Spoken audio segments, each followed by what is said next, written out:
Salve, salve, primeiro ano! Tudo bem com vocês?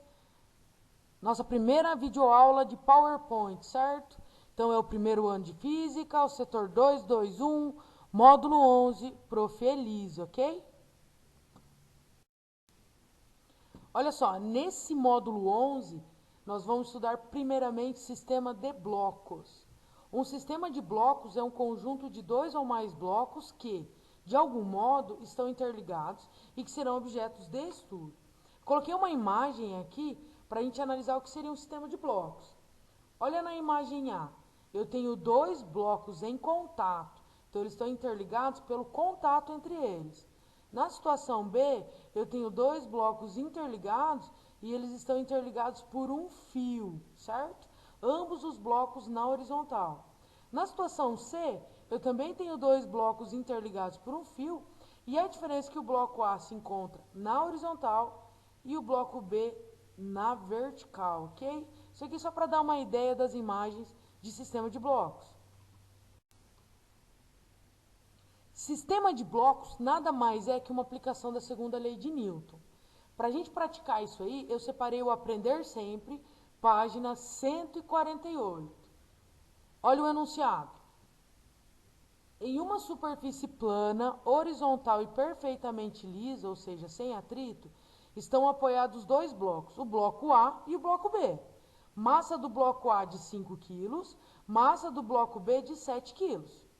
Uma pessoa aplica uma força horizontal, ou seja, eixo X, de 36 newtons no bloco A, conforme mostra a figura.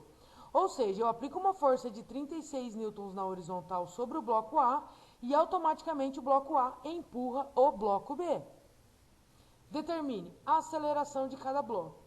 Quando ele pede para determinar a aceleração de cada bloco, é uma pegadinha com vocês, porque a aceleração do bloco A e a aceleração do bloco B são iguais, ok?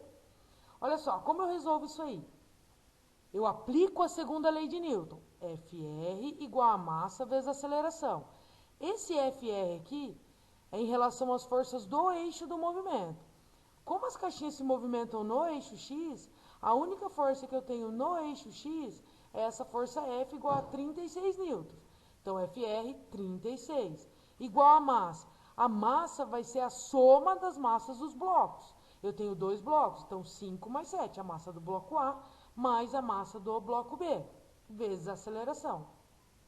Então, vai ficar 36 igual a 5 mais 7, 12, vezes A. O 12 passa dividindo, 36 dividido por 12 igual a A. Aceleração, então, de 3 metros por segundo ao quadrado. Importante perceber que em sistema de blocos, na segunda lei de Newton, ali na massa, eu sempre tenho que somar as massas dos blocos. Se eu tenho dois blocos, soma a massa dos dois. Se eu tenho três blocos, soma a massa dos três, ok? E a B pede a intensidade da força com que o bloco A empurra o bloco B. Se eu quero saber a força com que A empurra o bloco B, eu estou analisando sobre o bloco B. Então, olha só, eu aplico novamente a segunda lei de Newton e faço Fr igual a massa vezes a aceleração. Aí, olha só, força que A exerce sobre B vai ser igual a massa de B, já que é sobre B, vezes a aceleração. Ou seja, força que A exerce sobre B vai ser igual massa de B, 7, vezes aceleração 3. 7 vezes 3, 21. Força que A exerce sobre B é uma força igual a 21 newtons. Outro tópico importante nesse módulo 11, elevadores. Elevadores também é uma aplicação da segunda lei de Newton, ok? E quando eu penso em elevadores, eu tenho que prestar atenção em especial em duas forças. Quando eu olho de forma externa ao elevador, eu me preocupo com a tração no cabo do elevador, certo? O meu elevador pode estar subindo ou descendo. E existe o cabo que puxa o elevador. E nesse cabo eu tenho a força de tração. Agora, se eu estiver analisando dentro do meu elevador, por exemplo, aqui, ó, eu tenho uma caixinha dentro do meu elevador, eu vou analisar a força normal sobre o objeto. Então, externamente, eu olho a força de tração no elevador e internamente, eu olho a força normal dentro do elevador. O elevador pode estar subindo ou descendo. Então, vamos lá. Se o elevador estiver subindo, eu tenho duas situações. subindo em movimento acelerado ou subindo em movimento retardado. Ou seja, se a tração for maior que o peso ou a normal for maior que o peso, eu estarei subindo em movimento acelerado. E a minha força resultante será FRT menos o P ou FR igual a N menos o P. Você vai analisar o exercício se ele quer relacionar com a tração ou com a força normal, ok? Então, olha só, elevador subindo em movimento acelerado, tração maior que o peso, normal maior que o peso. Agora, se o meu elevador estiver subindo em movimento retardado, ou seja, subindo, diminuindo o valor da velocidade, eu tenho a tração menor que o peso e a normal menor que o peso. Se a tração for menor que o peso, FRP menos o T. Se a normal for menor que o peso, força resultante, N menos o P. Decorar isso aí, galera, tá? Agora, eu posso ter o elevador descendo, certo? Quando o meu elevador estiver descendo, ele pode estar descendo em movimento acelerado, ou seja, aumentando o valor da velocidade. E nesse caso, descendo em movimento acelerado, a tração é menor que o peso e a normal é menor que o peso. Se a tração é menor que o peso, FR é P menos T. Se a normal é menor que o peso, FR é N menos o T. Agora, se o meu elevador estiver descendo em movimento retardado, ou seja, descendo, diminuindo o valor da velocidade, eu tenho uma tração maior que o peso e uma normal maior que o peso. Se a tração for maior que o peso, FRT menos o P. Se a normal for maior que o peso, FRN menos o P. Eu sei que parece confuso isso aí, então faça um resuminho sobre isso para estudar, beleza? Uma coisa importante sobre elevadores é a situação de equilíbrio. Na física, nós temos duas situações de equilíbrio, que é o repouso e o movimento uniforme. Em ambas as situações, repouso e movimento uniforme, a tração é igual ao peso e a força normal é igual ao peso, ok?